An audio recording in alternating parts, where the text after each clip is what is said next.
Hello everyone, welcome to study IQ. और आज इस वीडियो में हम डिस्कस करने जा रहे हैं हमारा मॉक टेस्ट सेट नंबर 14। और इस वीडियो को लेके आ रहा हूं मैं, मेरा नाम है डॉक्टर विपिन गोयल, जैसा कि आप जानते हैं। और ये हमारे 10,000 एमएसक्यू कोर्स का पार्ट है। तो बढ़ते हैं आगे बढ़ने से पहले आपको मैं बता दूं, आप मुझे डिफरेंट सोशल मीडिया के ऊपर फॉलो कर सकते हैं। जितने भी अपडेट्स होते हैं वो टेलीग्राम चैनल के ऊपर आपको यहाँ पे मिलते हैं। आप मुझे इंस्टाग्राम के ऊपर भी फॉलो कर सकते हो। कोई एग्जाम है, पेपर है, डाउट्स है, आप मुझे यहाँ पे सेंड कर सकते हैं। Start with the first question. बहुत टाइम बाद हमने जो है मैं टेस्ट को कंटिन्यू कर रहा हूँ। तो आज हम 14 टेस्ट की जो एक्सप्लेनेशन है वो डिस्कस करेंगे डिटेल में। आपने आंसर बताने हैं मुझे कि आपके कितने मार्क्स आए हैं, पूरे नोट डाउन कीजिए। और मुझे जो है स्क्रीनशॉट भेजना है आपको इंस्टाग्राम के ऊपर, और जहाँ पे भी आपको सूटेबल लगे। ब्लड प्रेशर में be increase by the excessive secretion of. जो ब्लड प्रेशर है वो आपका किस चीज़ के कारण जो है बढ़ जाता है। Blood pressure is BP. Normal BP कितना होता है? 120/80। अगर इससे जो रेंज है अगर बढ़ जाए तो डैट इज कहते हैं कि हम ब्लड प्रेशर बढ़ गया। अगर मैं कहूँ 140/80, मतलब 140 तक आ जाए तो हम कह देते हैं डैट इज कॉल्ड जो हम कह देते हैं मतलब ब्लड प्रेशर हाई हो गया। हाई ब्लड प्रेशर इसको हम कह देते हैं। क्लियर, ये याद रखना है आपको। अब बात ये है कि हाई ब्लड प्रेशर जो होगा वो आपका थायरोक्सिन जो हार्मोन है इसकी सिक्रीशन से हो जाता है। थायरोक्सिन हार्मोन जो निकलता है वो कहाँ से निकलता है? थायराइड ग्लैंड से निकलता है। और थायराइड ग्लैंड जो है ये सबसे बड़ी जो है लार्ज एंडोक्राइन ग्लैंड देखने को आपको मिलती है। अंतस्त्रावी ग्रंथि है जो सबसे बड़ी है, thyroxine gland. This is important one. Clear. और इसमें जो आपका जो हाइपर सिक्रीशन से होता है, एक्चुअली थायरोक्सिन में T4 जो हार्मोन होता है वो आपका हार्ट बीट को जो है इंक्रीज कर देता है, ब्लड प्रेशर को जो है वो आपका इंक्रीज कर देता है। और आपकी जो हाथ पैर होते हैं वो पैल्पिटेशन मतलब जो है वो होने लग जाते हैं, कांपने लग जाते हैं। क्लियर। तो जिसके कारण हार्ट फेलियर भी हो सकता है। और ये हाइपरथायराइडिज्म में देखने को आपको मिलता है। हाइपरथायराइडिज्म का मतलब क्या हो गया कि आपका थायरोक्सिन हार्मोन जो है आपका निकल आया है ज़्यादा, और जिसके कारण हाइपोथायराइडिज्म हो गया और आपका ये आपका हार्ट बीट ब्लड प्रेशर बढ़ गया। थायरोक्सिन हार्मोन जो रेगुलेट होता है आप आयोडीन की कंजम्पशन से रेगुलेट होता है। अगर आप प्रॉपर तरीके से आयोडीन खा रहे हैं तो आपका थायरोक्सिन हार्मोन निकलेगा, that means thyroid gland active रहेगी। और अगर आप जो है आयोडीन की कंजम्पशन अगर आप कम कर दें तो आपको ग्वाइटर यानी कि घेंगा रोग भी हो सकता है। और answer number 1 is the correct answer. Testosterone जो है ये मेल के अंदर होता है। सेकेंडरी सेक्सुअल कैरेक्टर इसमें जो है मेल के आते हैं, ये याद रखना। Answer number A is the right one, thyroxine hormone. The Red Sea route between the India and the Greece was open by which empire. जो लाल सागर मार्ग है इंडिया और ग्रीस के बीच में किसके द्वारा ओपन किया गया था? ये टाइम था अगस्तस का। अगस्तस के टाइम पे जो है ये चीज़ ओपन करी गई थी, जिसमें रोमन एम्पायर ने जो है कंट्रोल कर लिया था कहाँ पे? मेडिटेरेनियन सी, भूमध्य सागर। क्लियर। इजिप्ट के ऊपर इन्होंने जो है कब्जा कर लिया था, और प्लस लाल सागर के ऊपर कब्जा कर लिया था। डैट मीन्स इंडिया और जो ग्रीस है आपका वो ओपन किसके द्वारा किया गया? रोमन एम्पायर द्वारा। आंसर नंबर क्या बनेगा? C is the correct answer, C option. बाकी मैं आपको बता देता हूँ, जो लाल सागर है, रेड सी है और मेडिटेरेनियन सी है, ये किसके साथ ज्वाइन होते हैं? सुइज केनाल के साथ ज्वाइन होते हैं। ये भी आपको याद रखना है। तो आंसर नंबर क्या बनेगा? C is the correct answer, Roman empire. Answer number C. तो यहाँ पे देख लीजिए, ठीक है। तो ये पूरा का पूरा जो है आपका पूरा का पूरा इस तरीके से ओपन किया गया था इंडिया के लिए यहाँ पे।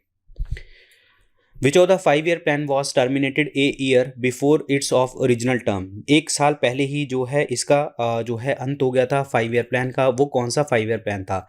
वो था 5th 5 year plan. 5th 5 year plan जो था आपका 1974 से 79 तक जो है आपका चला था, और ये 78 में ही खत्म हो गया था, क्योंकि जो कांग्रेस गवर्नमेंट है वो चेंज हो गई थी और जनता पार्टी पावर में आ गई थी। जनता पार्टी का कार्यकाल 1978 से 80 तक ही रहा था। मोरारजी देसाई जो थे वो आपके प्राइम मिनिस्टर थे, इस गवर्नमेंट के प्राइम मिनिस्टर थे। और इन्होंने 5 ईयर प्लान का कॉन्सेप्ट करके इन्होंने रूलिंग प्लान का कॉन्सेप्ट यहाँ पे दिया था। रूलिंग प्लान का मतलब क्या होता था कि 1 साल का प्लान बनाएंगे, 1 साल के ऑब्जेक्टिव रखेंगे, 1 साल के ऑब्जेक्टिव्स को हम अचीव करेंगे, फिर उसके बाद देखेंगे कि इसका आउटकम क्या है, उसके अकॉर्डिंग सेकेंड ईयर का सेम जो है रिव्यू किया जाएगा, डिसीजन लिया जाएगा, फिर थर्ड, फिर फोर्थ, इस तरीके से। और 5 ईयर प्लान का कॉन्सेप्ट हमने कहाँ से लिया है? यूएसएसआर, रशिया से इसको लिया है। और 5th 5 ईयर प्लान की अगर हम बात करते हैं तो यहाँ पे गरीबी हटाओ का स्लोगन दिया गया था बाय द इंदिरा गांधी जी, ये ध्यान रखना है आपको। क्लियर। और 4th 5 ईयर प्लान जो है 1969 से 74 तक चला था, और 6th वाला आपका आ गया 80 से 85, और 7th वाला आ गया 85 to 90। सबसे वर्स्ट प्लान जो था वो था थर्ड 5 ईयर प्लान, सबसे वर्स्ट था। Answer number B is the correct answer, 5th 5 year plan. इनमें से ऐसा कौन सा अवार्ड है जो लिटरेचर की फील्ड में दिया जाता है? अगर आप साहित्य में बहुत ज़्यादा उत्कृष्ट हो जाते हैं, एक्सीलेंस हासिल कर लेते हैं, तो आपको ये अवार्ड मिलता है। तो डेट इज़ भारतीय ज्ञानपीठ अवार्ड। भारतीय ज्ञानपीठ अवार्ड जो है ये दिया जाता है और लिटरेचर की फील्ड में answer number D is the correct answer. Arjuna award की अगर हम बात करते हैं तो आपको पता है ministry of youth affairs and sports की जो मिनिस्ट्री होती है वो इसको अवार्ड को देती है अगर आप स्पोर्ट्स के अंदर बहुत ज़्यादा हाईएस्ट अचीवमेंट हासिल कर लें, और ये 1961 में कॉन्स्टिट्यूट किया गया था। शांति स्वरूप भटनागर अवार्ड की अगर हम बात करते हैं तो इसको CSIR that is council of scientific and industrial research देती है। अगर आप बायोलॉजी में, केमिस्ट्री में, इन्वायरमेंटल साइंस में, इंजीनियरिंग में, मैथमेटिक्स में, मेडिसिन में, फिजिक्स में जो है आप कुछ आउटस्टैंडिंग रिसर्च करते हैं। द्रोणाचार्य अवार्ड की बात करते हैं तो ये कोचिस को मिलता है अगर कोई पर्सन, कोई कोच है स्पोर्ट्स और गेम्स में, और रिपब्लिक ऑफ इंडिया यानी कि भारत इसको अवार्ड देता है। अगेन यूथ अवेयर मिनिस्ट्री के अंतर्गत आता है। आंसर नंबर बी, भारतीय Jnanpith award is the correct one. Mysore को जब सब्सिडरी अलायंस हुआ था, ठीक है, मैसूर जब सब्सिडरी अलायंस में आया था, सब्सिडरी अलायंस सहायक संधि, सहायक संधि किसके द्वारा स्टार्ट करी गई थी? वेलेस्ले द्वारा स्टार्ट करी गई थी, डेट इज इन 1798, और पहली स्टेट जो थी हैदराबाद कैप्चर करी गई थी। अब बात ये है जब टीपू सुल्तान को हरा दिया गया बैटल ऑफ श्रीरंगापट्टनम में, तो सब्सिडरी अलायंस में आने वाला जो पर्सन था जिसने मैसूर के ऊपर भी रूल किया और सब्सिडरी अलायंस में भी आया, तो वो कौन थे? Date is वुडेयर्स। आंसर इसमें क्या बनेगा? C is the correct answer. Wodeyars जो हैं ये आपके इसमें आते हैं। Answer number C is the right one. Srirangapatnam जो है ये कैपिटल थी किसकी? टीपू सुल्तान की। क्लियर। और आपको मैं बता दूं 4 वॉर हुई हैं एंग्लो मैसूर वॉर। पहली वाली जो हुई थी 1767 से 69 के बीच में देखने को मिली थी, और इसमें ट्रीटी साइन हुई थी, मद्रास की treaty with the Hyder Ali. Hyder Ali Mysore से लड़ रहा था और ये जीता था। दूसरी जो बैटल हुई थी डेट इज इन द 1782-84 में ये लड़ाई देखने को आपको मिली थी, और ये ट्रीटी कौन सी साइन हुई थी? डेट इज मैंगलोर की ट्रीटी, और इसमें हैदर अली जो है हार गया था और इसकी डेथ हो गई थी, और ये टीपू सुल्तान ने करी थी अंग्रेजों के साथ। फिर तीसरी बैटल हुई थी थर्ड एंग्लो मैसूर वॉर 1790 से 92 में, और इसमें श्रीरंगापट्टनम की कैपिटल जो है ये इसको देना पड़ा था अंग्रेजों को, treaty of Srirangapatnam third battle में। फोर्थ बैटल में तो टीपू सुल्तान को मार दिया गया था 1799 में। ध्यान रखना, इंपॉर्टेंट क्वेश्चन है। श्रीरंगापट्टनम में टीपू सुल्तान ने ट्री ऑफ लिबर्टी भी लगाया हुआ था, उदारता का पेड़। क्लियर। और टीपू सुल्तान जो है जैकोबियन क्लब का भी मेंबर था, और जैकोबियन क्लब एक फ्रेंच क्लब था। ध्यान रखना, जैकोबियन क्लब का। Answer number C is the right answer, C option. Kathakali जो है एक डांस फॉर्म है, ये कौन से राज्य की एक डांस फॉर्म है? कथकली डांस फॉर्म है आपके केरल राज्य की। Answer number D is the correct answer. Kerala में मोहिनीअट्टम डांस भी है, और यहाँ पे जो है गुजरात में गरबा है, डांडिया है, ये देखने को मिलता है। आंध्र प्रदेश की बात करते हैं तो कुचिपुड़ी देखने को आपको मिलता है। क्लियर। तमिलनाडु की बात करते हैं तो भारतनाट्यम देखने को आपको मिलता है। तो answer number D, Kerala is the correct answer, Kerala is the right one. ऐसा कौन सा स्केल है जो अर्थक्वेक की इंटेंसिटी को मापता है? अर्थक्वेक की इंटेंसिटी को मापने वाला यंत्र है Richter scale. Answer number C. और यहाँ पे एक चीज़ मैं आपको बता दूँ, एक होता है मर्कली स्केल। मर्कली स्केल जो मापता है वो मापता है आपका that is Mercalli scale. Actually Mercalli scale जो मापता है वो मर्कली स्केल जो मापता है वो आपकी इंटेंसिटी को मापता है। और अगर मैं बात करता हूँ मैग्नीट्यूड को मापता है आपका रिक्टर स्केल। लेकिन यहाँ पे जब वर्ड ही पेपर में डाल दिया, यहाँ पे ऑप्शन ही नहीं है, और तो आप इसको रिक्टर स्केल को ही टिक करेंगे। ध्यान रखना, इंपॉर्टेंट पार्ट है। अब अगर ये 2 टर्म्स आपको पेपर में और पूछी जाती हैं, एक पूछा जाता है फोकस और एक पूछा जाता है एपिसेंटर। ठीक है, फोकस और एपिसेंटर। फोकस को हम और क्या कहते हैं? फोकस को हम हाइपोसेंटर के नाम से भी जानते हैं, हाइपोसेंटर से। क्लियर। और ये अर्थ का वो पॉइंट है जहां से आपका अर्थक्वेक स्टार्ट होगा। अर्थक्वेक जहां से स्टार्ट होता है उसे हम फोकस और हाइपोसेंटर कहते हैं। जहां पे उसका इफेक्ट पड़ता है उसे हम एपिसेंटर कहते हैं। That is the epicentre is always vertically above vertically above the focus. Clear, अगर फोकस के ऊपर होगा बिल्कुल वो एपिसेंटर होगा और यहाँ पे आपका इफेक्ट देखने को मिलेगा। तो this is very important. Answer number क्या बनेगा? C. Richter scale is the correct answer, answer number C. और मैंने आपको बताया था अर्थक्वेक की स्टडी को हम क्या कहते हैं? सीज्मोलॉजी कहते हैं, और जो ग्राफिकल रिप्रेजेंटेशन होती है वो होती है सीज्मोग्राफ पे। तो this is very important part. Clear, याद रखना। अगला क्वेश्चन है, under whose presidentship the first session of Indian Science Congress Association was held in Calcutta in 1914।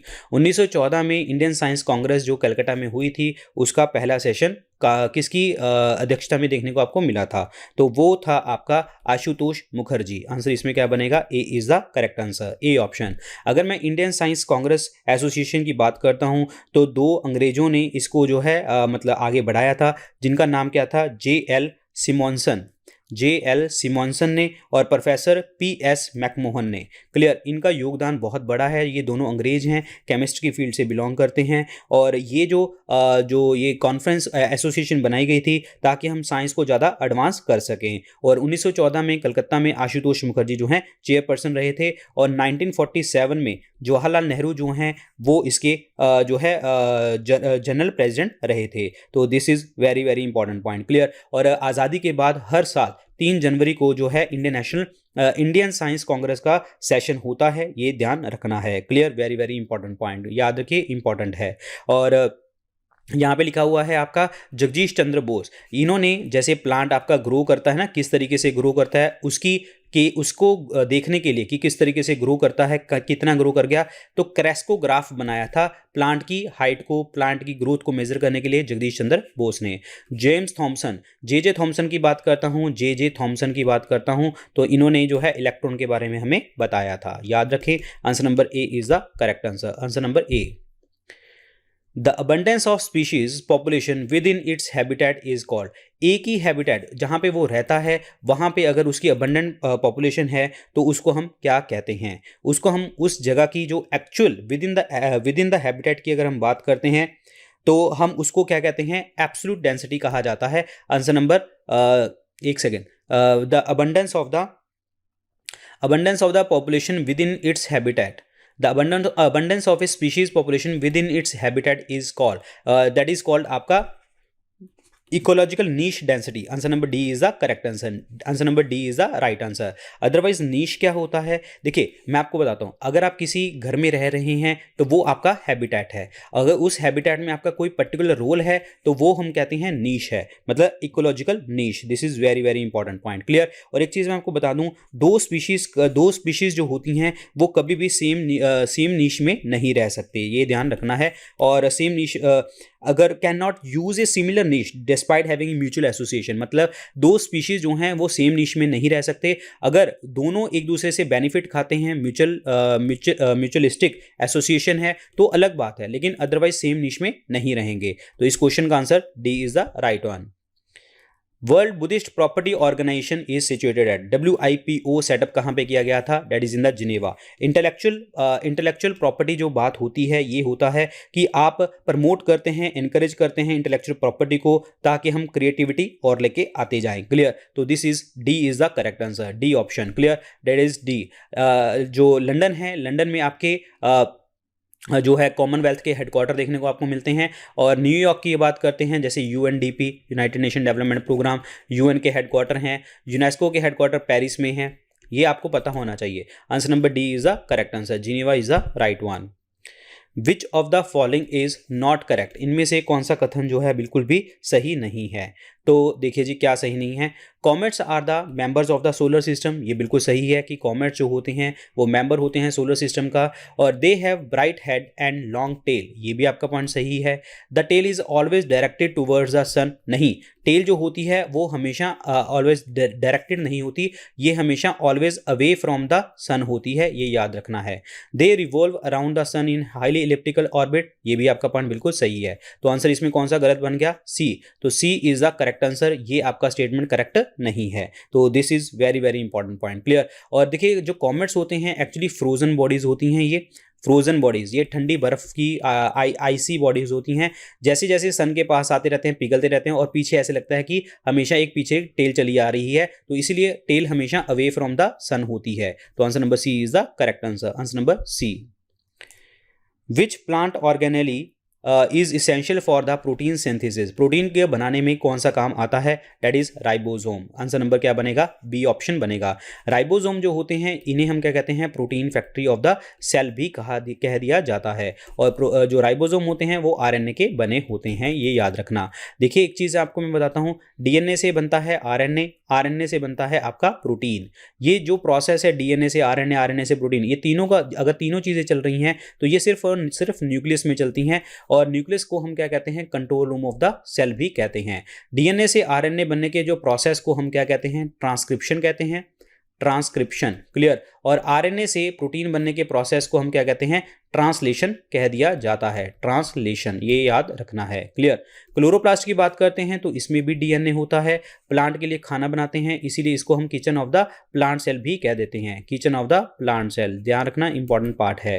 Chromosome हमारी बॉडी में 23 पेयर्स हैं, 22 पेयर्स तो सबके सेम हैं, जिसलिए इसके लिए हम इसको क्या कहते हैं, ऑटोसोम्स कहा जाता है। और एक क्रोमोसोम आपका डिफरेंट होता है, उसको हम क्या कहते हैं, सेक्स क्रोमोसोम उसको कहते हैं। जिसमें XX की बात करते हैं तो वो फीमेल्स में होता है, और XY की बात करते हैं वो मेल में देखने को मिलता है। गोल्जी बॉडीज की बात करते हैं, गोल्जी बॉडीज जो हैं ये ट्रांसपोर्ट फॉर द सेल देखने को आपको मिलते हैं, ट्रांसपोर्ट फॉर द सेल। इस क्वेश्चन का आंसर क्या बनेगा, B, ribosome is the correct answer, ribosome. What was the date of the queen's proclamation, queen's की जो अधिघोषणा है ये किस तारीख को करी गई थी। क्वीन की अधिघोषणा में ये था कि अब इंग्लिश ईस्ट इंडिया कंपनी का रूल खत्म और पावर सारी क्वीन में आ गई है, क्वीन के पास आ गई है, और क्वीन ने इंडिया में एक पर्सन को अपॉइंट किया है जिसे हम कहते हैं वाइसरॉय। वाइसरॉय जो भी आपका इंडिया में हो रहा होगा वो आपका बताएगा किसको, सेक्रेटरी को, जो कहाँ पे बैठा होगा, इंडिया हाउस में। और इंडिया हाउस क्रिएट किया जाएगा लंदन में, और ये सेक्रेटरी जो बताएगा आगे क्वीन को सब चीज़ें बताएगा, क्लियर। सो क्वीन की प्रोक्लेमेशन जो आई थी ये 1 नवंबर 1858 को आई थी, और इन्होंने जो है 1858 का जो एक्ट पास कर दिया था जिसे हम क्या कहते हैं, गुड गवर्नेंस एक्ट कहते हैं, सुशासन का अच्छा एक्ट कहते हैं, गुड गवर्नेंस एक्ट, क्लियर। और गुड गवर्नेंस डे कब होता है, अटल बिहारी वाजपेयी जी की बर्थ एनिवर्सरी के ऊपर 25 दिसंबर को। लेकिन अब बात यह है कि 1858 के एक्ट को गुड गवर्नेंस एक्ट क्यों कहते थे, क्योंकि इन्होंने क्या किया था, डॉक्ट्रिन ऑफ लैप्स, हड़प नीति के सिद्धांतों को खत्म किया जाएगा। दूसरा, धर्म के कामों में बिल्कुल भी इंटरफेरेंस नहीं करी जाएगी, और तीसरा, इक्वालिटी दी जाएगी, सबको समानता दी जाएगी। लेकिन इन्होंने 1857 के रिवोल्ट के बाद सिर्फ इस एक्ट के अकॉर्डिंग रिलीजन में दखलंदाजी बंद कर दी थी, बाकी सभी चीजें एंड तक चलती चली जा रही थी। Answer number A, that is 1 November 1858। A child eats food rich in carbohydrate and avoids protein in the diet. Which type of nutritional deficiency will affect the child? मतलब खाना तो खा रहा है, कार्बोहाइड्रेट तो खा रहा है, लेकिन प्रोटीन नहीं खा रहा, इसमें कौन सी डेफिशिएंसी देखने को आपको मिल जाएगी, तो वो होगी क्वाशरकर। क्योंकि प्रोटीन की डेफिशिएंसी से हो जाता है प्रोटीन एनर्जी मैलन्यूट्रिशन, जिसमें 2 रोग होते हैं, एक क्वाशरकर होता है और एक मरासमस हो जाता है, क्लियर, ये याद रखना है। क्वाशरकर की बात करते हैं, जो हैंड्स और लेग्स हैं वो पतले हो जाते हैं, और स्टमक जो होता है वो बाहर को निकल आता है। और मरासमस की बात करते हैं तो इसमें जो मसल होती हैं, मांसपेशियां जो होती हैं वो लूज हो जाती हैं। Answer number A is the correct answer, answer number A, clear. It's called nyctalopia. Nyctalopia जो है विटामिन ए की डेफिशिएंसी के कारण आपको देखने को मिलता है। इसमें कोई भी पर्सन जो है वो डिम लाइट में देख नहीं पाता। विटामिन ए को हम और क्या कहते हैं, रेटिनॉल के नाम से जाना जाता है, क्लियर। इसकी कमी से हो जाता है जीरोप्थेल्मिया, जिसमें हम कहते हैं ड्राई आइज, और दूसरा हो जाता है नाइट ब्लाइंडनेस, नाइट ब्लाइंडनेस यानी कि रात को दिखना बंद हो जाता है। डायबिटीज़ की बात करते हैं, डायबिटीज़ एक हार्मोन होता है, insulin hormone, clear. Insulin hormone जो होता है ये पैंक्रियाज के बीटा सेल से निकलता है। इंसुलिन हार्मोन करता क्या है, बॉडी में जो ग्लूकोज प्रेजेंट होती है उसको ग्लाइकोजन में कन्वर्ट कर देता है। अगर आपकी इंसुलिन हार्मोन खत्म हो जाए, आपकी कम निकले बॉडी से, तो ज़्यादा ग्लूकोज होने लग जाएगी, ग्लूकोज से आपकी डायबिटीज़ होने लग जाएगी। एनीमिया की बात करते हैं तो आयरन की कमी के कारण एनीमिया, या हीमोग्लोबिन की कमी के कारण एनीमिया देखने को मिलता है। Answer number A, kwashiorkor is the right one, kwashiorkor. Which of the following was the paper of Annie Besant? Annie Besant जो है ये आयरलैंड से आई हुई लेडी हैं। इन्होंने सेंट्रल हिंदू कॉलेज भी बनाया था, जिसकी जगह के ऊपर बनारस हिंदू यूनिवर्सिटी बनाई थी मदन मोहन मालवीय जी ने। और ये जो है थियोसॉफिकल मूवमेंट को भी इन्होंने ज्वाइन किया था। पहली विमेन चेयरपर्सन 1917 कलकत्ता सेशन में आईएनसी की रही थी। इन्होंने होम रूल लीग स्टार्ट करी थी 1916 में। कहाँ पे हेडक्वार्टर बनाए थे? मद्रास अदियार में हेडक्वार्टर बनाए थे। तो इनमें इनका पेपर की बात कर रहे हैं, तो इनका पेपर जो है यहाँ पे क्या है? That is Commonwealth. Answer number D is the correct answer. और एनी बेसेंट का अगर न्यूज़पेपर की बात करते हैं तो वो कौन कौन सा है? That is New India. New India was the paper of the Annie Besant. This is very very important point, clear. और ये पेपर है, answer number D is the correct answer. Answer number D that is Commonwealth is the right one.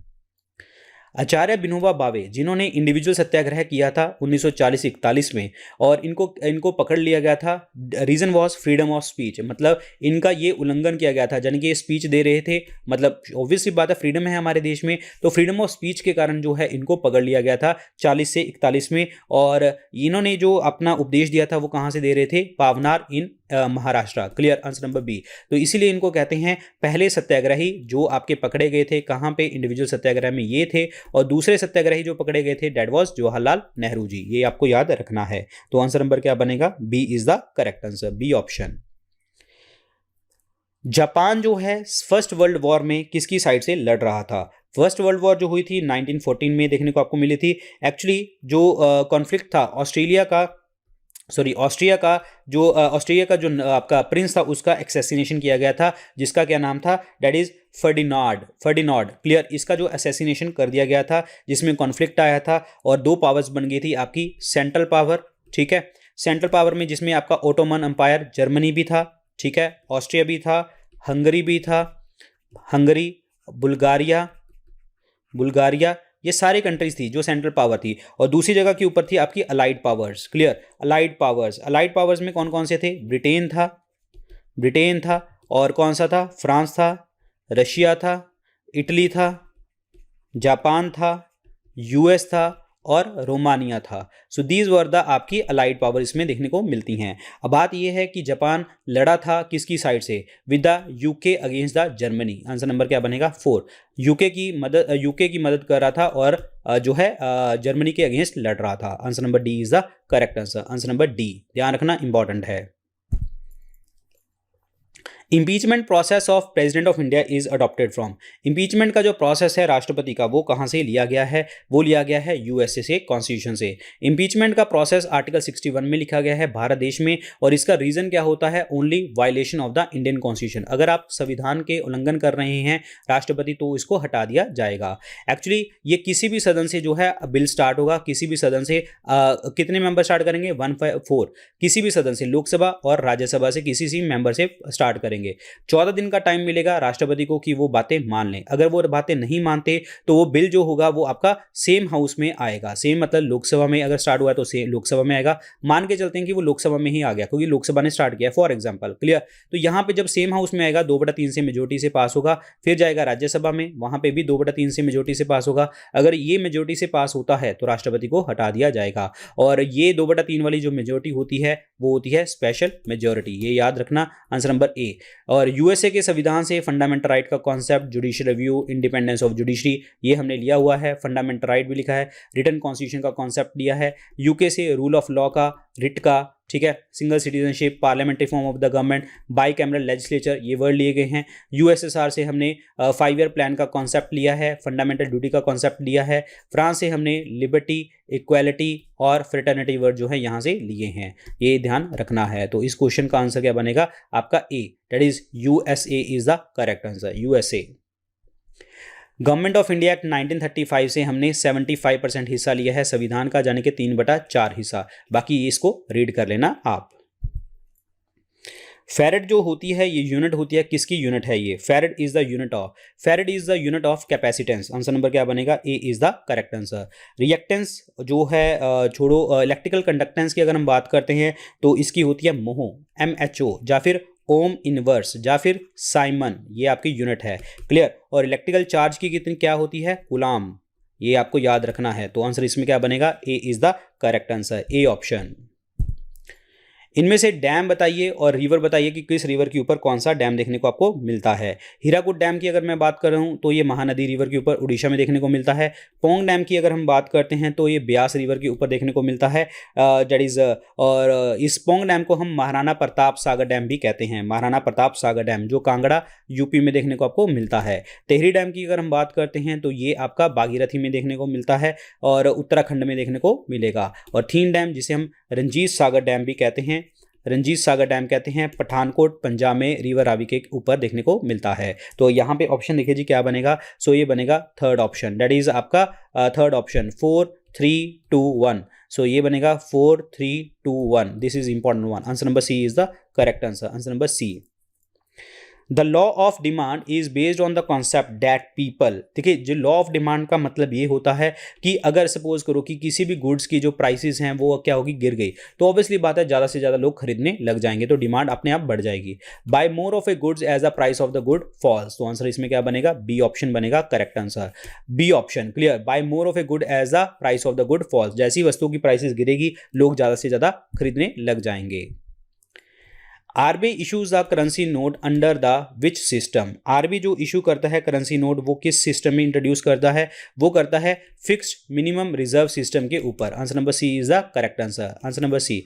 Minimum reserve system कितना है, 200 crore rupees. Clear, जिसमें से आपका 115 करोड़ का जो होता है वो गोल्ड होता है और 85 करोड़ की जो होती है आपके पास फॉरेन करेंसी देखने को मिलती है। तो ये आपका मिनिमम रिजर्व है। और फॉरेन करेंसी में जो है ये यूएस का डॉलर रखता है, क्लियर, और यूके का पाउंड स्टर्लिंग रखता है, और यूरोपियन यूनियन का यूरो रखता है, क्लियर, और प्लस जापान का येन रखता है, चाइना का रेनमिनबी और युआन रखता है। और ये 5 करेंसीज है जो आपकी इंटरनेशनल करेंसीज है, इसके तो रखते ही रखता है। प्लस आईएमएफ की करेंसी भी ये रखता है, पेपर रखता है, जिसे हम क्या कहते हैं, पेपर गोल्ड। पेपर गोल्ड जिसे एसडीआर के नाम से भी जानते हैं, स्पेशल ड्राइंग राइट, जो करेंसी है आईएमएफ की। आईएमएफ के हेडक्वार्टर वॉशिंगटन में। IMF balance of payment crisis country को लोन देता है और हमेशा शॉर्ट टर्म के लिए लोन प्रोवाइड करता है। वर्ल्ड इकोनॉमिक आउटलुक की रिपोर्ट जो होती है वो किसके द्वारा पेश करी जाती है, आईएमएफ द्वारा पेश करी जाती है। Answer number C is the correct answer, answer number C. Quarantine regulation is concern with. जो क्वारंटाइन रेगुलेशन है इसका मतलब क्या होता है, देखिए आपने सुना होगा ये वर्ड, तो बिल्कुल ही सुना होगा, क्वारंटाइन। क्वारंटाइन क्वारंटाइन का मतलब ये है कि अगर मतलब किसी पर्सन को, जैसे कोविड के केस में चल रहा है, अगर किसी पर्सन को कोविड है तो एक बंद रूम में बैठ जाता है, उसको बाहर अंदर बाहर नहीं जाने दिया जाता। That means prevention of the entry of the diseased organism is called quarantine. Answer number B is the correct answer, answer number B. अगला क्वेश्चन देखिए, of which tissue nails hoof and horns are made of. जो आपके नाखून, खुर और सींग जो होते हैं वो किस चीज़ के बने होते हैं, वो बने होते हैं कैरेटिन प्रोटीन के। जैसे हमारी बॉडी में जो कैरेटिन है वो नेल्स में भी है, ठीक है, वो हेयर्स में भी देखने को आपको मिलता है, नेल्स और हेयर्स में। क्यूटिकल की अगर मैं बात करता हूँ, क्यूटिकल की ये प्लांट के बाहर जो लेयर है वो क्यूटिकल की बनी होती है, और काइटिन या चिटिन जिसे हम कहते हैं फंगस के बाहर देखने को आपको मिलती है, क्लियर। और ट्यूनिकिन की बात करते हैं तो इसे हम एनिमल सेलुलोज के नाम से भी जानते हैं, एनिमल सेलुलोज के नाम से जानते हैं। Answer number C is the correct answer, keratin is the right one. अगर कोई पर्सन 2 थिन शर्ट्स रखता है वो अपने आप को गर्म रख लेता है rather than a single thick shirt. Reason क्या होता है, 2 चीज़ों के बीच में जो हवा है वो आपका ऐसे रहती है और बाहर हीट नहीं जा पाती, और ये क्या करता है, बैड कंडक्टर की तरह काम करने लग जाता है और एयर ट्रैप हो जाती है इसमें। सो इसीलिए the layer of the air act as a insulating medium between the 2 shirts. Answer number क्या बनेगा, C is the correct answer. 2 shirts के बीच में एक इंसुलेटिंग मीडियम की तरह काम करता है और हीट एक जगह से दूसरी जगह तक नहीं जाती। आंसर नंबर क्या बनेगा, C is the correct answer, answer number C, answer number C is the right one. Siberian crane जो है इंडिया के अंदर कहाँ पे देखने को मिलती है, in India Siberian crane can be found in. Siberian crane कहाँ पे देखने को मिलती है, that is in the Keoladeo Ghana bird sanctuary में देखने को आपको मिलती है। तो answer number D is the correct answer, answer number D. ये नेस्टिंग है, नेस्टिंग ग्राउंड है फॉर द रेजिडेंट बर्ड्स, बहुत सारे इसमें देखने को मिलते हैं, क्लियर। और यहाँ पे बहुत सारे नेशनल पार्क भी हैं आपके, that is in the Rajasthan, क्योंकि इस केवलादेव घाना बर्ड सेंचुरी को भरतपुर सेंचुरी भी कहते थे और राजस्थान में देखने को मिलती है। और राजस्थान में बहुत सारे नेशनल पार्क हैं, जैसे कि दराहा नेशनल पार्क है आपका, क्लियर, डेजर्ट नेशनल पार्क है यहाँ पे, रणथंबोर नेशनल पार्क है, सरिस्का टाइगर रिजर्व देखने को आपको यहाँ पे मिलता है, याद रखें। और डाचीगम की अगर हम बात करते हैं तो ये जम्मू कश्मीर में श्रीनगर में देखने को मिलता है। रणथंबोर मैंने आपको बता ही दिया, that is in the Rajasthan हो गया। और ससंगी बर्ड सेंचुरी ये आपका गिर नेशनल पार्क ये गुजरात में देखने को मिलती है। और गुजरात में आपका गिर नेशनल पार्क भी देखने को मिलता है जो कि एशियाटिक लाइन्स के लिए बड़ा फेमस है, ये याद रखना, क्लियर। एंड बर्ड्स की स्टडी को, पक्षियों की स्टडी को हम क्या कहते हैं, दैट इज ऑर्निथोलॉजी, ऑर्निथोलॉजी। और बर्ड मैन ऑफ इंडिया किसे कहते हैं, सलीम अली को कहते हैं, सलीम अली को। और सलीम अली बर्ड सेंचुरी कहाँ पे है, that is in the Goa, ये भी आपको याद रखना है। Answer number 4 is the correct answer, answer number 4। इनमें से कौन सी ऐसी लकड़ी है जो क्रिकेट बैट बनाने में आपको हेल्प करती है? क्रिकेट बैट बनाने में सेलिक्स परप्यूरा ये आपको हेल्प करता है क्रिकेट बैट बनाने में। Answer number D is the correct answer. और ये कहाँ पे देखने को मिलती है? यूरोप में देखने को मिलती है और वेस्टर्न एशिया में भी देखने को आपको मिलती है ये वाली लकड़ी। Answer number 4 is the correct answer, Salix purpurea is the right one. What is the meaning of BOD? इसका BOD value of water indicate, क्या इंडिकेट करता है? बीओडी का मतलब क्या होता है? Biochemical oxygen demand, biochemical oxygen demand इसको कहते हैं, या फिर इसको आप क्या कह देते हैं, बायोलॉजिकल ऑक्सीजन डिमांड भी इसको कह देते हैं, बायोलॉजिकल ऑक्सीजन डिमांड। एक्चुअली ये क्या होता है, ये पानी होता है, पानी के अंदर जो घुली हुई ऑक्सीजन है that is called BOD. Actually हमें क्यों ऑक्सीजन चाहिए? हमारी बॉडी में जितनी भी रिएक्शंस चलती हैं तो वो किसके थ्रू चलती हैं? कोई भी चीज़ ग्लूकोज वगैरह जलता है अंदर हमारी बॉडी में, जलता मतलब कटता है, तभी कार्बन डाइऑक्साइड और वाटर बनता है, वो ऑक्सीजन की प्रेजेंस में। इसीलिए खाने को पचाने के लिए, खाने को तोड़ने के लिए अंदर पानी के अंदर ऑक्सीजन चाहिए होगा। अगर यहाँ पे पोल्यूशन होगा, जिसे हम क्या कहते हैं, यूट्रॉफिकेशन, अगर पोल्यूशन होगा यहाँ पे तो ऑब्वियसली बात है ऑक्सीजन लेवल क्या हो जाएगा, कम हो जाएगा। ऑक्सीजन लेवल कम हो गया तो डिमांड क्या हो जाएगी, बढ़ जाएगी। तो इसीलिए यूट्रॉफिकेशन में बैलेंस ऑफ जो आपकी बायोकेमिकल ऑक्सीजन डिमांड है वो बढ़ जाती है। अब यहाँ पे देखिए मैंने बोला बायोकेमिकल ऑक्सीजन डिमांड और बायोलॉजिकल ऑक्सीजन डिमांड, अगर दोनों पेपर में ऑप्शन आ जाए इसकी फुल फॉर्म के लिए तो आपका बायोकेमिकल बनेगा, अगर बायोकेमिकल नहीं है तो बायोलॉजिकल को आप लगा सकते हैं। So what is this BOD? So this is the amount of oxygen used for the chemical oxidation. Biochemical oxidation के लिए जो अगर ऑक्सीजन की डिमांड आपको चाहिए तो that is called BOD. Answer number क्या बनेगा आपका? B is the correct answer, answer number B. The phenomena of raising the outer edge of the curve road, कोई कर्व रोड है उसका जो आउटर एज है उसको अगर आपने रेज करना है, ऊपर करना है above the inner edge to provide necessary centimetre force, ताकि गाड़ी जो है वो पलट ना जाए। अगेन हम ऐसे करेंगे तो सेंटीमीटर फोर्स जो है आपकी सेंटर पे लगेगी और वो सेफ टर्न ले लेगा। और इस चीज़ के प्रोसेस को हम क्या कहते हैं, इसको हम क्या कहते हैं, बैंकिंग ऑफ द रोड्स कहते हैं, सड़कों की banking, clear, banking of the roads इसको कहते हैं, ताकि आपकी सेंट्रीपिटल फोर्स जो है वो सेंटर में लगेगी और वो जो गाड़ी है वो अच्छे से निकल जाएगी। Answer number A is the correct answer, that is banking of roads. Bank rate क्या होता है? देखिए एक बैंक रेट होता है, एक रेपो रेट होता है। बैंक रेट वो रेट होता है जिसमें आरबीआई जो होता है अपने बैंकों को लोन प्रोवाइड करता है लॉन्ग टर्म के लिए। अगर आरबीआई जो है बैंकों को शॉर्ट टर्म के लिए लोन प्रोवाइड करेगा तो दैट इज कॉल्ड आपका रेपो रेट। तो ऑब्वियसली बात है इसमें आंसर क्या बनेगा, at which the commercial banks borrow money from the RBI, मतलब लंबे समय के लिए अगर आरबीआई से पैसे मांगे जाते हैं तो उसे हम क्या कहते हैं, बैंक रेट कहते हैं। Answer number C is the correct answer, answer number C. Tsunami जो वर्ड है ये कहाँ से लिया गया है? सुनामी वर्ड जो है एक जापानीज वर्ड है और इसके हम क्या कहते हैं, हार्बर वेव के नाम से भी जानते हैं, हार्बर वेव भी कहते हैं और इसको टाइडल वेव के नाम से भी हमको जाना जाता है। Answer number C is the correct answer, answer number C, clear. और इसको और क्या कहते हैं, सीज्मिक सी वेव्स के नाम से भी जानते हैं, सीज्मिक सी वेव के नाम से भी जानते हैं। Seismic sea waves, harbour wave, tidal waves, इन नामों से जाना जाता है। Answer number C is the correct answer, answer number C. Earthquake की मैंने आपको बता ही दिया था। साइक्लोन की बात करते हैं। साइक्लोन जो होते हैं वो नदर्न हेमिस्फीयर में, उत्तरी गोलार्ध में कैसे चलते हैं, एंटी क्लॉकवाइज चलते हैं, और साइक्लोन जो होते हैं आपके सदर्न हेमिस्फीयर में, दक्षिण गोलार्ध में जो है आपके क्लॉकवाइज चलते हैं। ये याद रखना है आपको, क्लियर। और साइक्लोन जब भी चलते हैं सेंटर में हमेशा लो प्रेशर होता है और बाहर हमेशा हाई प्रेशर देखने को मिलता है। Answer number C is the right one, answer number C. Presidential ordinance can be remain in the force. देखिए ऑर्डिनेंस क्या होता है, प्रेसिडेंट का जब भी ऑर्डिनेंस लगाया जाता है आर्टिकल 123 द्वारा, और ये प्रेसिडेंट की लेजिस्लेटिव पावर होती है। अगर पावर पूछा तो लेजिस्लेटिव पावर है। और व्हाट इज ऑर्डिनेंस? ऑर्डिनेंस क्या होता है, सीधा का सीधा कानून होता है। तो ordinance is a executive law, clear.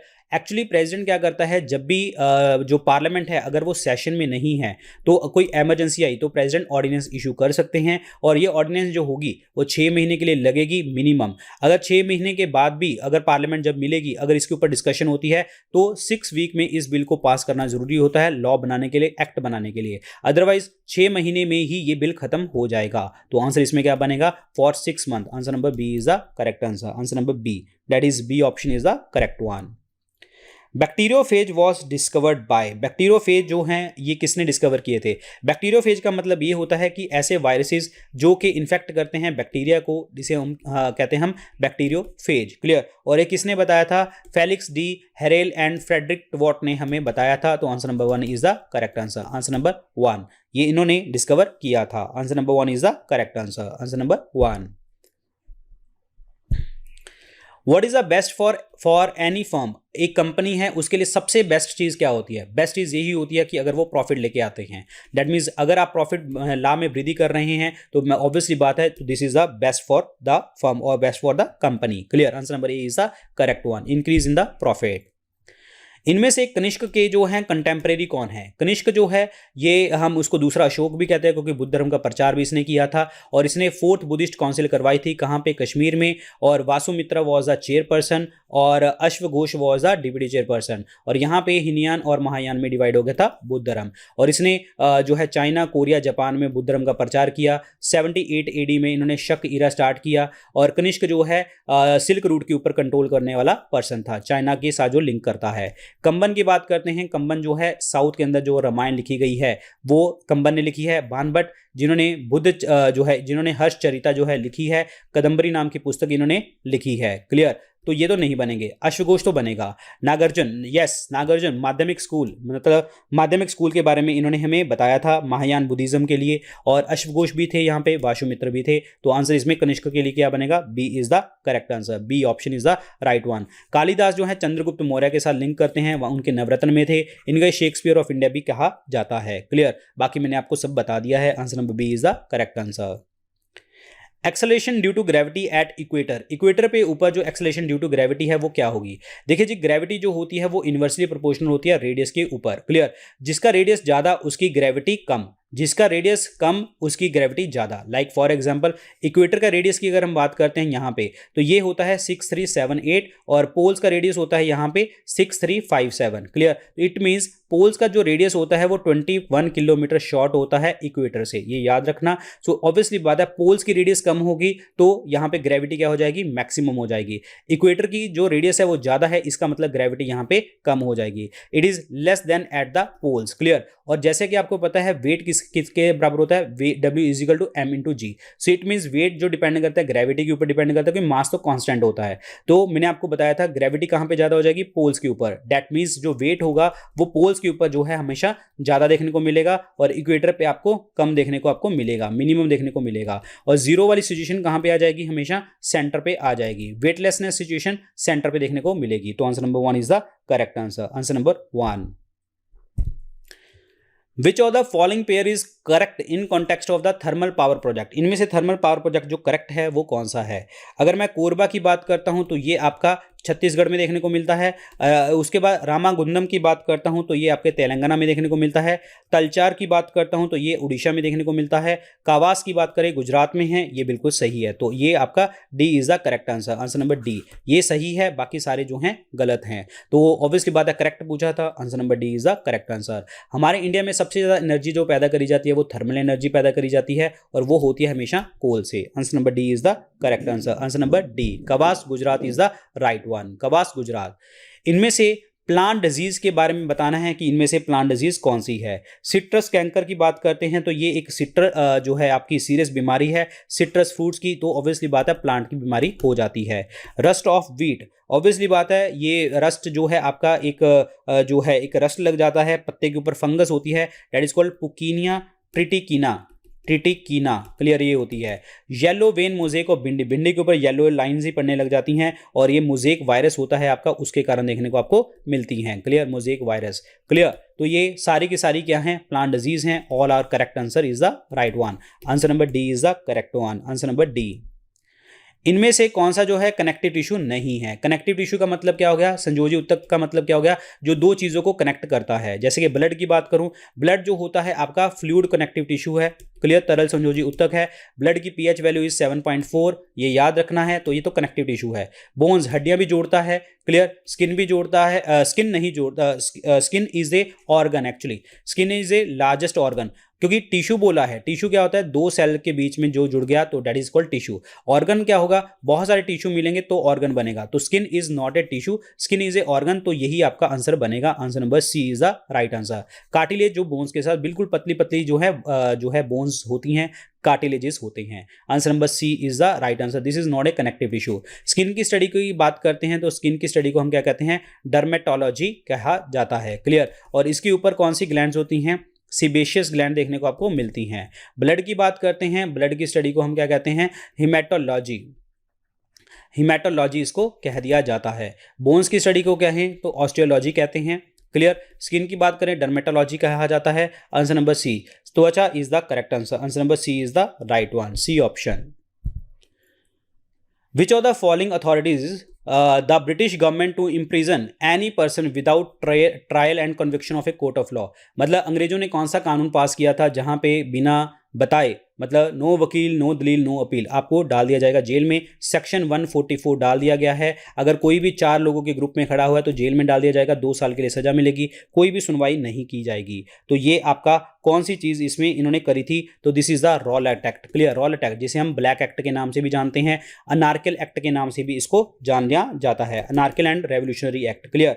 और ये आपका जो है राइट आंसर बनेगा, क्लियर, ए। और इसके अकॉर्डिंग जब ये एक्ट पास हुआ था, ठीक है, उसके बाद जो है गांधी जी ने 6 अप्रैल को जो है प्रॉपर तरीके से ऑल इंडिया हड़ताल करी थी। और ऐसी ही हड़ताल जो है आपकी पंजाब में भी हुई थी, और पंजाब में 2 लोगों को पकड़ा गया था, दैट इज डॉक्टर सत्यापाल और सैफुद्दीन किचलू। इन दोनों लोगों को छुड़वाने के लिए मीटिंग हुई थी जलियांवाला बाग में 1919 में, जहां पे मैसेकर भी हुआ था, जलियांवाला बाग मैसेकर। क्योंकि लोग बहुत सारे इकट्ठे होने लगे थे, क्योंकि इन दोनों लोगों को छुड़वाने की मीटिंग थी, लेकिन लोग बहुत ज़्यादा आगे थे। जनरल डायर ने गोलियां चलाने का आदेश दिया और सबको मार दिया। उस टाइम पे जो पंजाब के कमांडर इन चीफ थे, लेफ्टिनेंट थे, वो थे माइकल ओ डायर, जिनको बाद में मारा किसने था? उधम सिंह जी ने मारा था। कहाँ, कब? 1940 में। कहाँ पे? कैक्सटन हॉल लंदन में मारा था, कैक्सटन हॉल लंदन में, याद रखना इंपॉर्टेंट है, क्लियर।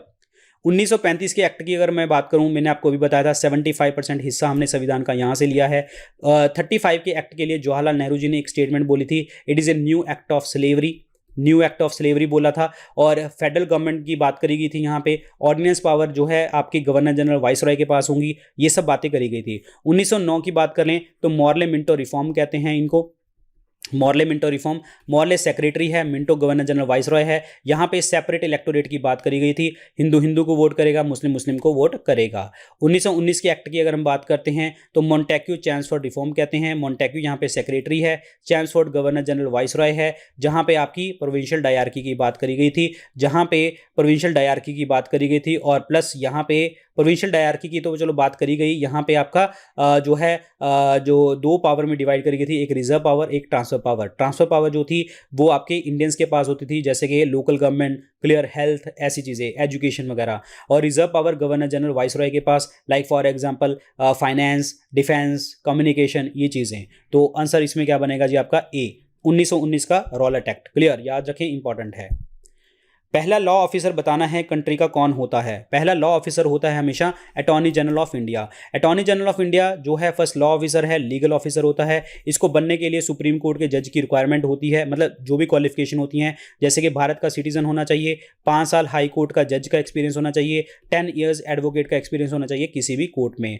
अटॉर्नी जनरल जब गवर्नमेंट चेंज हो जाती है तो अटॉर्नी जनरल भी चेंज हो जाते हैं। प्रधानमंत्री नॉमिनेट करते हैं, राष्ट्रपति इनको अपॉइंट कर देते हैं। गवर्नमेंट का कोई भी केस हो, सिविल केस हो, वो ये संभालता है किसी भी कोर्ट में जाके। और ये एक ऐसा नॉन मेंबर है जो लोकसभा में बैठ सकता है, राज्यसभा में बैठ सकता है, और वहाँ पे डिस्कशन कर सकता है और अपना सुझाव दे सकता है, अटेंड कर सकता है सारी मीटिंग, लेकिन वोट नहीं कर सकता क्योंकि ये मेंबर ऑफ पार्लियामेंट नहीं होता। तो इसका मतलब क्या है कि ये जो है गवर्नमेंट का एम्प्लॉई है? नहीं, ये गवर्नमेंट का पूरा एम्प्लॉय नहीं है, तो ये प्राइवेट काम भी कर सकता है, लेकिन वो प्राइवेट काम जो करेगा तो वो जो केस होगा वो गवर्नमेंट के ऊपर नहीं चलता होना चाहिए, ये याद रखना है, क्लियर। अटॉर्नी जनरल को संभालने के लिए, हेल्प करने के लिए सॉलिसिटर जनरल भी होते होते हैं। Answer number B is the correct answer, answer number B. और आर्टिकल 76 में लिखा गया है अटॉर्नी जनरल ऑफ इंडिया के बारे में।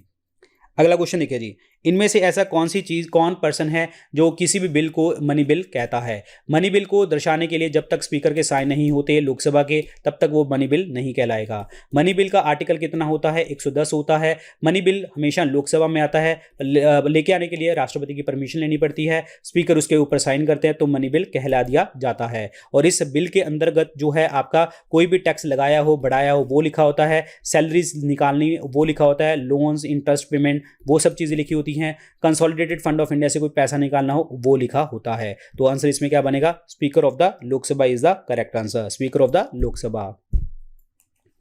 Federal structure for the India was put forward bye, मैंने आपको बताया था फेडरल स्ट्रक्चर के बारे में बात करी गई थी आपके दैट इज इन द जो है 1935 के एक्ट में। Answer number C is the correct answer, answer number C. 1935 के एक्ट में जिसे जवाहरलाल नेहरू जी ने बोला था एक्ट ऑफ स्लेवरी, क्लियर।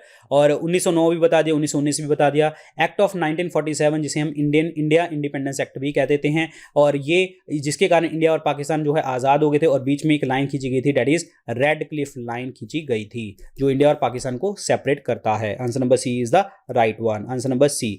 और जो है 1935 के एक्ट में एक प्रोविंशियल डायरकी जो इंट्रोड्यूस करी गई थी 1919 के एक्ट में, इसको क्या किया गया था? अबॉलिश किया गया था, और प्रांतों को जो है ऑटोनॉमी दे दी गई थी, प्रोविंशियल ऑटोनॉमी दे दी गई थी। ये याद रखना, इंपॉर्टेंट क्वेश्चन है, very very important, clear. Answer number C is the right one, answer number C. Cryogenics क्या होते हैं? क्रायो वर्ड कहीं पे भी यूज हो जाए वहां पे लो टेम्परेचर की बात आती है हमेशा। क्रायोजेनिक्स क्या होते हैं? तो ये होती है scientific study of the very low temperature. Answer number क्या बनेगा? सी। बहुत कम तापमान का वैज्ञानिक अध्ययन को हम क्या कहते हैं? क्रायोजेनिक्स कहते हैं। Answer number C is the correct answer, answer number C. Dust की स्टडी की बात करते हैं तो पेलियोनोलॉजी कहा जाता है। हीट की बात करते हैं तो आप थर्मोडायनेमिक्स की बात आती है। Answer number C is the correct answer, answer number C. Multi dimensional poverty index report जो होती है ये किसके द्वारा दी जाती है? Multi dimensional poverty index report दी जाती है यूएनडीपी द्वारा। इसमें 3 डायमेंशंस को मेनली चुना जाता है। एक कौन कौन से? हेल्थ को, एजुकेशन को, और प्लस जो है आपका स्टैंडर्ड ऑफ लिविंग को चूज कर लिया जाता है, स्टैंडर्ड ऑफ लिविंग को, क्लियर, ये ध्यान रखना। हेल्थ में हम बात करते हैं हमेशा न्यूट्रिशन की और चाइल्ड मोर्टेलिटी की बात करते हैं, और एजुकेशन में बात करते हैं ईयर ऑफ स्कूलिंग, कब इसने अटेंड किया और स्कूल अटेंडेंस उसकी कितनी है। स्टैंडर्ड ऑफ लिविंग की अगर हम बात करते हैं जिसमें आपका कुकिंग, जो भी आपका गैस सिलेंडर वगैरह, सैनिटेशन वगैरह, ठीक है, और ड्रिंकिंग वाटर के बारे में, इलेक्ट्रिसिटी के बारे में, और हाउसिंग के बारे में, और आपके एसेट्स के बारे में हम इसमें डील करते हैं मल्टी पॉवर्टी इंडेक्स में। यूएनडीपी जो है जेंडर इनइक्वालिटी इंडेक्स भी देता है, ह्यूमन डेवलपमेंट इंडेक्स भी आपका प्रोवाइड करता है। और अगर मैं बात करता हूँ वर्ल्ड बैंक की, तो वर्ल्ड डेवलपमेंट रिपोर्ट जो है ये देता है हमें ग्लोबल इकोनॉमिक प्रोस्पेक्ट रिपोर्ट भी ये हमें प्रोवाइड करता है। कौन? That is a world bank. और ईज ऑफ लिविंग इंडेक्स, ये रिपोर्ट भी हमें कौन देता है? वर्ल्ड बैंक देता है, क्लियर। आईएमएफ की बात करें, वर्ल्ड इकोनॉमिक आउटलुक, मैंने अभी आपको बताया था, वर्ल्ड इकोनॉमिक आउटलुक की रिपोर्ट जो है ये देता है। ग्लोबल फाइनेंशियल स्टेबिलिटी रिपोर्ट जो है ये हमें अगेन कौन देता है? आईएमएफ देता है, ये याद रखना, क्लियर। यूनिसेफ की बात करते हैं, United Nation International Children Emergency Fund, जिसके हेडक्वार्टर कहाँ पे हैं? न्यूयॉर्क में देखने को मिलते हैं, clear. This is very very important, clear. और ये the state of the world children's report हमें प्रोवाइड करता है UNICEF. Answer number C is the correct answer. UNDP के हेडक्वार्टर न्यूयॉर्क में देखने को मिलते हैं। कैगा 2 प्लांट जो सप्लाई करता है इलेक्ट्रिसिटी, व्हाट, किसको इलेक्ट्रिसिटी सप्लाई करता है? Kaiga actually is a nuclear power reactor, तो पावर रिएक्टर को जो है इलेक्ट्रिसिटी देता है। Answer number C is the correct answer, answer number C. अब मैं आपको बताना चाहूंगा हमारे न्यूक्लियर पावर स्टेशन बहुत सारे हैं, जैसे काकरापार है। काकरापार कहाँ पे है? गुजरात में है, क्लियर। कल्पक्कम जिसे हम कहते हैं Madras atomic power station, Tamil Nadu में देखने को मिलता है। नरोड़ा जो है आपका देखने को मिलता है यूपी में। कैगा मैंने आपको बता दिया कर्नाटक में। राजस्थान वाला एटॉमिक रिसर्च सेंटर जो है राजस्थान में। तारापुर की बात करते हैं तो महाराष्ट्र में। कुंदाकुलम की अगर हम बात करते हैं तो वो आपका तमिलनाडु में देखने को मिलता है। तो इस क्वेश्चन का आंसर क्या बनेगा? C is the correct answer, nuclear power reactor is the correct answer, answer number C.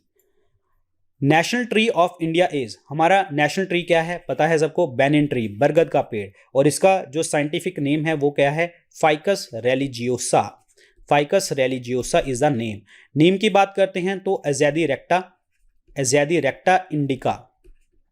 एजादी रेक्टा indica is the name, clear, याद रखना। पीपल की बात करते हैं तो sorry, Ficus religiosa is the peepal's name, peepal पेड़ का, और बरगद का नाम है फाइकस बेंगोलेनेसिस, बेंगोलेनेसिस, क्लियर, ये आपको याद रखना है। और ये बरगद के पेड़ का साइंटिफिक नेम है, और रेलिजियोसा इज पीपल। और मैंगो का जो हमारा राष्ट्रीय फ्रूट है Mangifera indica, Mangifera indica, clear. और इंडियन गूसबेरी किसे कहते हैं? इंडियन गूसबेरी वो कहा जाता है डेट इज आंवला को, क्लियर, आंवला को। और इसे हम इंडियन डॉक्टर के नाम से भी जानते हैं, Indian doctor, clear.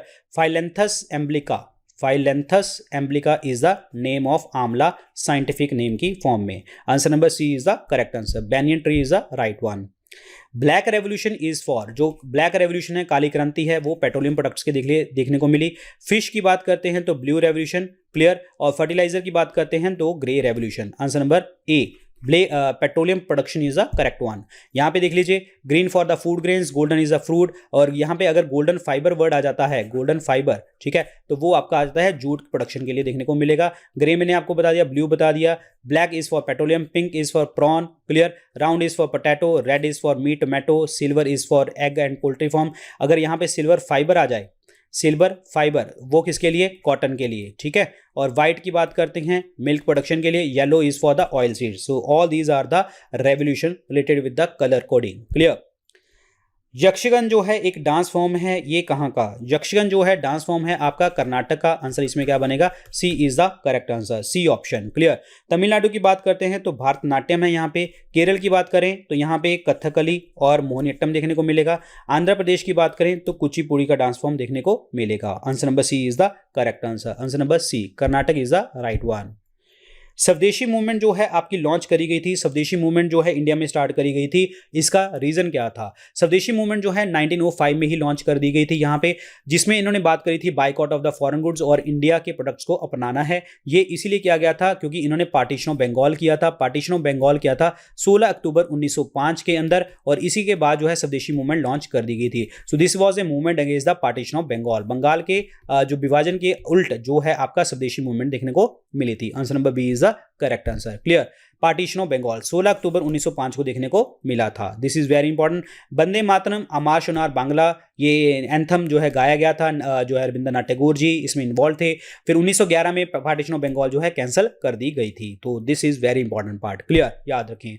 So guys, कितने क्वेश्चन सही हुए, कितने आंसर आपके सही करेक्ट थे? जो एक्सप्लेनेशन में दी उसको आपको आता था, नहीं आता था, क्या है, सारे आप मुझे कमेंट सेक्शन, कमेंट तो नहीं कहूंगा मैं, यहाँ पे इंस्टाग्राम के ऊपर आप मुझे भेजा करो ताकि मुझे पता लगता रहे कि आपकी तैयारी कैसे चल रही है, क्लियर। चाहे ईमेल कर दो, फेसबुक के ऊपर मैसेज कर दो, जो भी है, क्लियर। बाकी जो भी हमारे लेक्चर्स के अपडेट होंगे वो टेलीग्राम चैनल के ऊपर आपको मिलते रहेंगे। So thank you so much guys, all the very best, good luck, take care.